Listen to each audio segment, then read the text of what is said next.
je vous fais ma vidéo Best of Beauty, le meilleur de 2013, vraiment tous les produits qui m'ont le plus marqué, ce que je retiens, ce que j'ai le plus aimé, le plus utilisé. Mais par contre je vais vous la scinder sûrement en 2 vidéos pour ne pas vous faire des vidéos trop longues parce que j'ai quand même pas mal de produits à vous montrer. Donc aujourd'hui ça sera vraiment focalisé sur les produits de teint.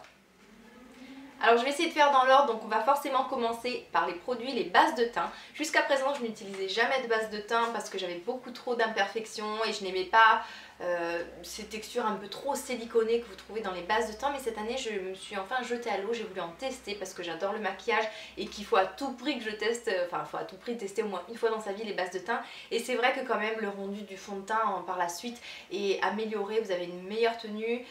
Selon la base que vous utilisez, le fond de teint va mieux tenir, va mieux se travailler, va être plus lumineux.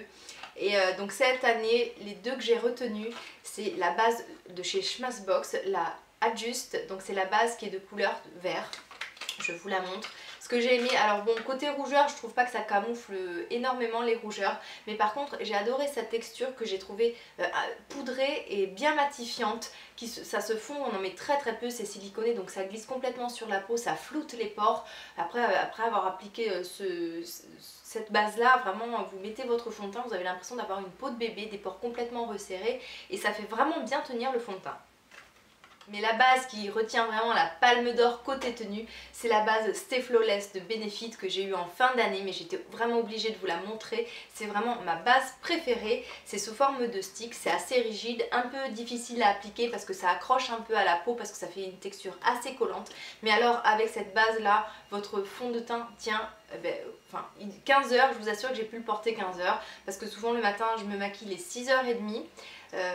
Et ensuite vu que je bosse jusqu'à 20h, donc de 6h30 jusqu'à 20h, je vous assure que votre fond de teint ne bouge pas. C'est sûr, il faut faire peut-être des petites retouches dans la journée, mais alors côté pouvoir matifiant, j'ai pas trouvé mieux que cette base là, donc gros favori. Les produits pour le teint sont mes produits préférés, donc les produits que je vais vous montrer ce sont bien sûr des produits qui me conviennent à moi, que je vous conseillerais sans problème, mais après c'est sûr que chacun d'entre nous est différent.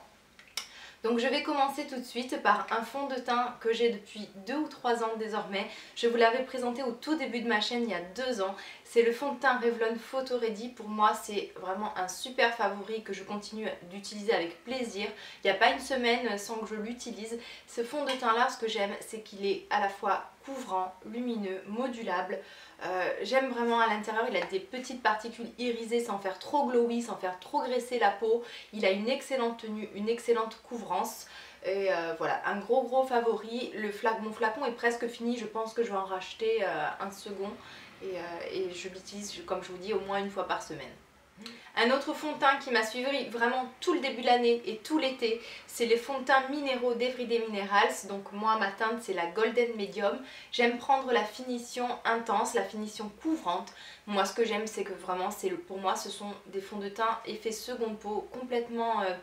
Si vous les travaillez bien, ça se fond complètement à la peau, ça ne la fait pas graisser, ça ne donne pas d'imperfection. C'est le fond de teint pour moi idéal pour les peaux grasses, pour les peaux acnéiques, également pour les peaux mixtes. C'est vraiment à essayer. Après vous avez différentes finitions, donc même une personne qui a une peau beaucoup plus sèche pourra trouver son bonheur chez Everyday Minerals. Et vraiment moi c'est des fonds de teint que j'aurai je pense toujours dans ma trousse à maquillage. Alors forcément il y a une bébé crème dans ma sélection pour le teint. La bébé crème j'en ai testé mais alors des dizaines cette année. La seule vraiment qui m'a donné satisfaction c'est la bébé crème de chez Smashbox en teinte light medium. J'adore son rendu naturel mais couvrant. Et je l'utilise seule sans mettre rien en dessous. Vous avez quand même un effet hydratant mais vous avez une bonne tenue sur la journée. C'est très lumineux sur la peau, la couvrance et je vous dis est très modulable et excellente je trouve pour une bébé crème. Gros coup de cœur. Lorsque vous filmez ou vous prenez des photos avec ce produit sur la peau, vous avez l'impression d'avoir une peau complètement lisse, une peau de bébé et j'ai adoré. Donc là c'était un petit format et je pense que je la rachèterai pour cet été. Cette année pour moi ça a été la découverte du Beauty Blender de Real Techniques. Cette éponge a révolutionné ma vie, enfin entre guillemets, hein, bien sûr c'est ironique. C'est vraiment l'éponge que j'utilise à chaque fois que je veux utiliser du fond de teint liquide, désormais j'utilise cette éponge.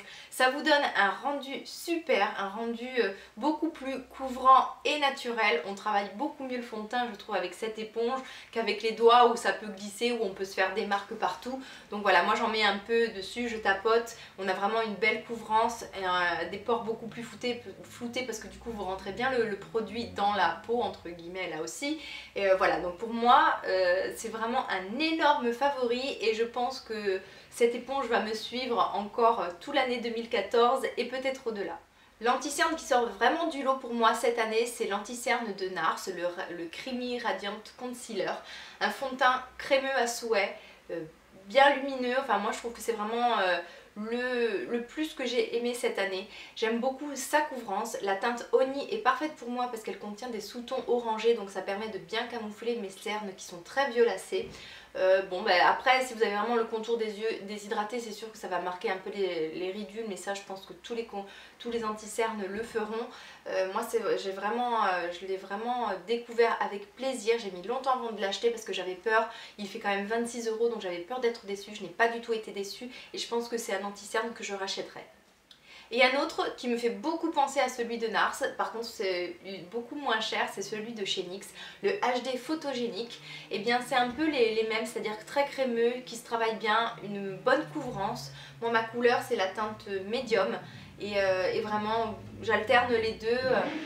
Un jour je mets l'un, un jour je mets l'autre. Les deux c'est vraiment ceux que j'utilise, que j'ai le plus utilisé cette année.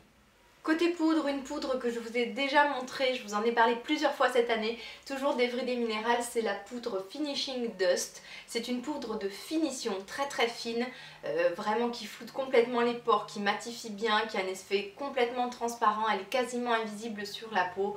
J'adore, je crois que j'ai pas encore trouvé mieux que cette poudre là, j'ai beau tester plein de poudres HD, j'adore tester les poudres. Je crois que j'ai pas encore trouvé mieux que cette poudre là, pour moi c'est mon favori de tous les temps, ça fait plusieurs années maintenant que je l'utilise et je continue de la racheter parce que je n'arrive pas à trouver mieux que celle-ci. Et une autre que j'ai énormément utilisée, c'est la Benai, la Banana. Donc c'est une poudre, cette fois-ci qui est de couleur jaune, tout simplement pour donner de la luminosité à la peau.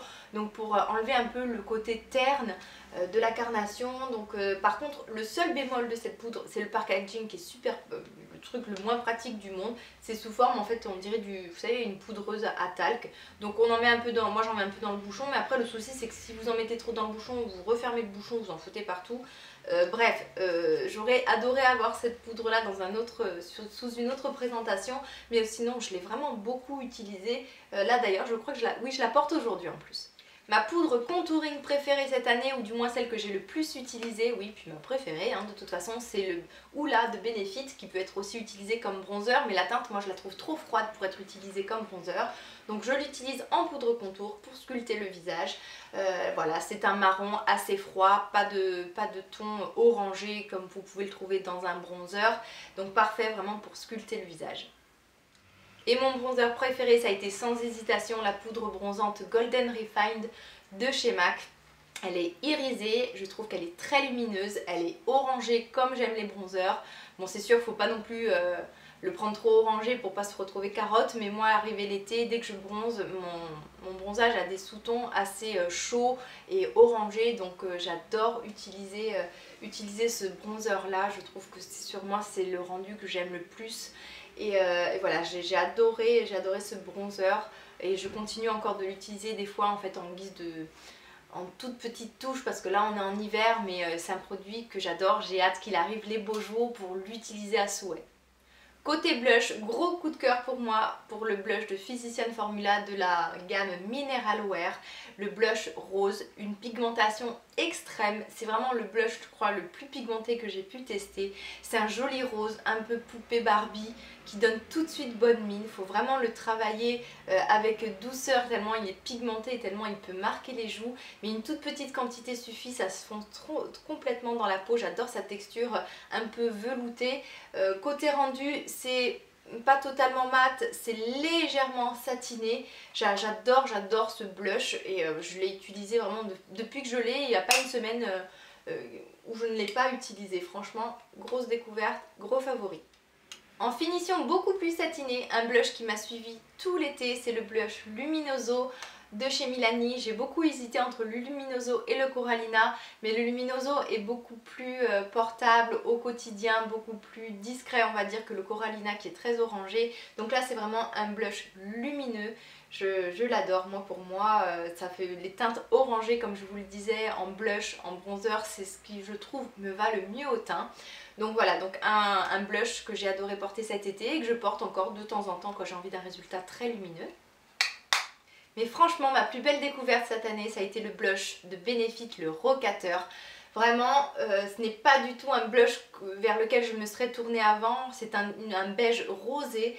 C'est pas du tout des teintes que je portais, mais alors là c'est vraiment une grosse découverte. Je ne suis pas du tout déçue, j'adore son rendu discret. Dès que vous devez faire un maquillage un peu chargé sur les yeux ou sur les lèvres, c'est le blush passe-partout qui donne juste bonne mine sans trop se voir. C'est le blush je pense qui peut aller à toutes les carnations de par sa couleur beige rosé. C'est vraiment le favori côté blush pour moi 2013, encore plus que les deux autres que je vous ai présentés. J'ai gardé pour la fin mes produits préférés pour le teint, les highlighters. Alors mon gros favori cette année c'est le Mary Lou Manizer. Déjà le packaging est super, la petite pin-up rétro c'est trop glamour. Et ensuite la couleur, alors c'est très irisé hein, donc ceux qui aiment les highlighters discrets, passez votre chemin parce que alors celui-là il ne laisse pas du tout, il se laisse, je veux dire il laisse une trace vraiment visible, lumineuse, satinée, irisée, champagne, je l'adore. Donc voilà, gros coup de cœur. Et ensuite un autre de chez MAC, la poudre Magically Cool Liquid Powder. Le truc imprononçable, mais j'adore cet highlighter. Je pense qu'il va me durer une vie vu la contenance. Là c'est sous forme de poudre libre, donc faut faire gaffe quand vous en mettez parce qu'on a vite fait d'en mettre trop sur le pinceau. Et ce que j'aime en fait c'est la couleur légèrement rosée et j'ai adoré l'associer avec le blush Rocateur. Je trouve que les deux ensemble ça faisait un résultat sublime. Donc voilà, un peu un rose gold, la teinte qui a vraiment marqué l'année 2013. Et sinon voilà, c'est quand vous l'appliquez ça a un effet un peu glaçon, un peu liquide, on dirait que vous appliquez de l'eau alors que pas du tout, c'est une poudre. Et gros coup de cœur côté highlighter. Alors je vais faire ma curieuse et je vais vous demander de me mettre en commentaire quels ont été à vous vos favoris 2013. Essayez de cibler vraiment que les produits pour le teint. Et voilà, comme ça on va partager ensemble un peu quels ont été nos produits favoris. Peut-être que vous en avez en commun avec moi et peut-être que vous allez me faire découvrir des nouveautés, des choses que je n'ai pas encore testées et que je souhaitais tester. Donc voilà, je vous embrasse très fort, on se retrouve très vite. Bye bye!